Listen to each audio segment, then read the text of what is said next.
Hey, it's NPR's Book of the Day. I'm Andrew Limbong. Quick warning, today's interview is a tough listen. It's with Reshona Landfair. Her memoir, Who's Watching Shorty, is a first-hand account of being sexually abused by R&B superstar R. Kelly. There are many Jane Does in multiple trials who testified that Kelly abused them. But Landfair is probably the most well-known, even if she's only now going public with her name. Because when she was 14, a video of her being sexually abused leaked to the public. Journalists saw it, music fans saw it. It was the tape that eventually led to Kelly's conviction after many, many years. In this interview, NPR's Juana Summers asks her about that tape, about her reaction, about her parents' reaction, and also what Landfair has to say to the adults in R. Kelly's orbit who helped him. That's after the break. This message comes from LinkedIn ads. One of the hardest parts about B2B marketing is reaching the right audience. That's why you need LinkedIn ads. You can target your buyers by job title, company, role, seniority, and skills. All the professionals you need to reach in one place. Get a $250 credit on your next campaign so you can try it yourself. Just go to linkedin.com/NPRpod. That's linkedin.com/NPRpod. Terms and conditions apply. Only on LinkedIn ads. Reshona Landfair was a budding performer in a Chicago rap group in the 1990s. At age 13, she met another musician named Robert, known to the rest of the world as R. Kelly. Oh, I was mesmerized when I first met Robert. He was a great talent. He was a huge celebrity in my eyes. Everything, I aspired to be. He was motivational. There were a lot of commonalities, and I really looked up to him. From here, we should note this conversation centers on child sexual abuse. When Landfair first met Kelly back in 1996, his success was reaching a new peak with the release of I Believe I Can Fly. Kelly became Landfair's godfather, and soon, she says, he began sexually, physically, and emotionally abusing her. Eventually, an infamous videotape of Kelly's abuse of Landfair became public. You're the mockery.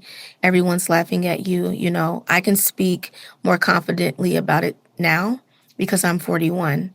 But her humiliation endured for decades, even as Landfair took the stand, testifying as Jane Doe in one of Kelly's trials.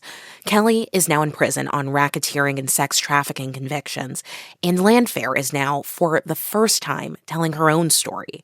I spoke with her earlier this week about her memoir, Who's Watching Shorty?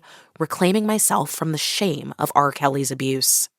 When you were only 14, you write about interactions with R. Kelly that suggest he was grooming you for sexual abuse. I understand this may be difficult, but can you describe how that started? It started very innocent, normal exchanges that started to turn like a little uncomfortable or a little more curious. Not exactly sure if I was interpreting everything correctly, but, I was a 14-year-old girl. I was inexperienced intimately sexually, but I was also going through puberty like girls do at my age. Mm-hmm. And so to be blamed and shamed for something that happened to me when I was 14 with a man who was 18 years older than me, somehow it just became my fault. There's a chapter in your book. It's called Kept. You were kept inside by R. Kelly. You were kept a secret. You were kept quiet. And as I read about your confinement, not being allowed to go out, your dad having to sneak in to see you, it just felt physically quite suffocating and stunning. What would you want other people to know now about what it was like to go through that, to live through that when you were still so young? It was everything that I hear about prison. The way you eat, the way you wake up, the way you go to sleep. It was very traumatizing. It was very hurtful and lonely. In 2001, a video of you and R. Kelly that has become very infamous leaked to the public, and I'm not going to restate the details of that video, but I'll just note that I believe you were 16 when it leaked and you were 14 when that video was made, and that was when your parents learned the truth, and ultimately, your mom and dad made the choice to follow the plan that Kelly set out, which was to deny the truth, to later allow you to continue to see him. Can you describe just what that was like and how this felt when all of this came to light? That was a very difficult decision for my parents. They didn't do it on Robert's behalf. They did it out of fear of losing me completely, mentally, physically, emotionally. Robert did a great job of using me against my parents to confuse them, to make them feel powerless. And I know and understand how that looks to the public, but until you're the parent of Reshona Landfair, you wouldn't understand that. And I hope my memoir can clear some things up, not everything, but it was very difficult for them. I mean, just listening to you speak, you seem to offer them a tremendous amount of grace and understanding. It sounds like you described them being in an impossible situation. Yes, I know the things that I had to say to them. So I don't really point the blame at anyone for Robert's actual action. It took a lot of prayer, but when you become a parent, you can understand the worldview a lot better. Is there anything that you would want to say to the other adults who are around you who might have known what you were going through? Is there anything you'd want them to know today? That's a very good question. And for the people who enabled Robert to carry out his mission and operate things the way that he did, you know who you are. And I hope at this point you are holding him accountable. I want to ask you specifically about something that you write. It's around that 2008 trial, and you raise a question about that video that you were in. You wrote, "I wonder if my body hadn't been brown, would anyone outside the jury have seen it exposed and abused?" And it seems to speak to a history that I think you and I know well. And it's heartbreaking of how Black girls and women are seen and sexualized and treated in our society, and in many cases, dismissed more easily than our counterparts. If you had to answer that question for yourself now, if your body hadn't been brown, would this have looked differently? What would you say? I definitely think there would have been a different outcome. Everybody deserves fair treatment, no matter what your race or the color of your body is. But I do think I would have been handled as a victim and not for public humiliation or just tossed around by everybody to see and watch, to laugh at or judge. You say you no longer see yourself as the R. Kelly girl that everyone's talking about. What do you want people to know about who Reshona Landfair is today? I'm a great person.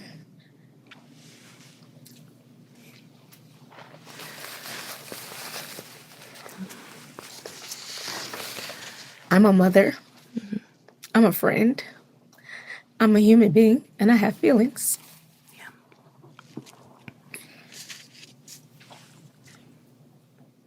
What other steps have you had to take to be able to heal yourself? A lot of prayer, a lot of loneliness, and a lot of finding the positive, the testimony. I'm so happy that I can stand here today and help so many other people with indicators of pedophilia and molestation.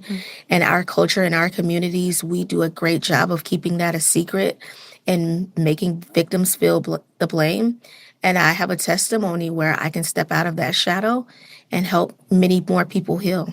What is your message for young girls or young women who may find themselves, God forbid, in the situation that you found yourself in? You hold more power than you think you do. Your abuser is not more powerful than you. You can stand up to him or her. You can speak out, challenge them, and make them more uncomfortable than they make you. And once you realize that you have the key to do that, you'll have a different outcome. Reshona Landfair, thank you so much for sharing your story. Thank you for having me today.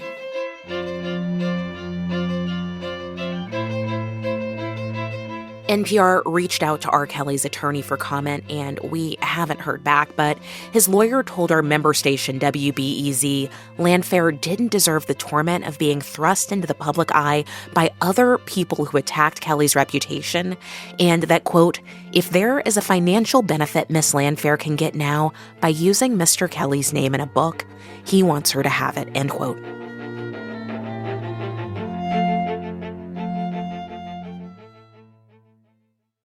This message comes from MIDI Health. Co-founders Joanna Strober and Dr. Kathleen Jordan discuss why they started a virtual care platform to empower and educate women in perimenopause and menopause. Historically, perimenopause and menopause have been very stigmatizing. So people haven't wanted to admit that they're in perimenopause and menopause, as though it was like embarrassing, which is insane. It's just something happening to your body. So one of the things that we're trying to do is destigmatize these topics.